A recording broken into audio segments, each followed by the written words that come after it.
Food తినేవాళ్ళు చాలా types ఉంటారు.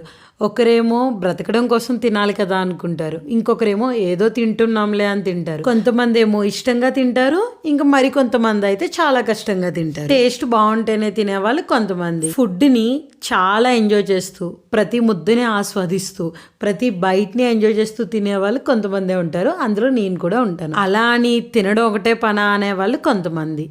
ఫుడ్ని ఎంజాయ్ చేస్తూ తింటున్నామంటే ఎప్పుడు తింటూ ఉంటున్నామని కాదు, తినేదే ఎంజాయ్ చేస్తూ తింటున్నామని అర్థం. అంతేగాని ప్లేట్లో పెట్టుకున్నంత మొత్తం తినేస్తామని కూడా కాదనమాట. ఆ ఎంజాయ్ చేయడం కూడా రావాలి ఫుడ్ని తినేటప్పుడు. ఎనీవేస్, ఇవన్నీ ఎందుకు చెప్తున్నాను అంటే, మా ఫ్రెండ్స్తో లాస్ట్ టైం అయితే మండీకి వెళ్ళాను, ద కింగ్ మండీ. ఫుడ్ అయితే చాలా బాగుంది, మా అందరికీ కూడా బాగా నచ్చింది. ఇలా ఫుడ్ వీడియో పెడుతున్న ప్రతిసారి ఒక పెద్ద పంచాయతీలో జరుగుతున్నాయి. నా ఫ్రెండ్స్ కూడా అదే చెప్తున్నారు, దిష్టి తగిలేస్తుంది అని. కానీ ఇలా ఎంజాయ్ చేస్తూ తినడం రాలేని వాళ్ళని చూసి జాలి వేస్తుంది.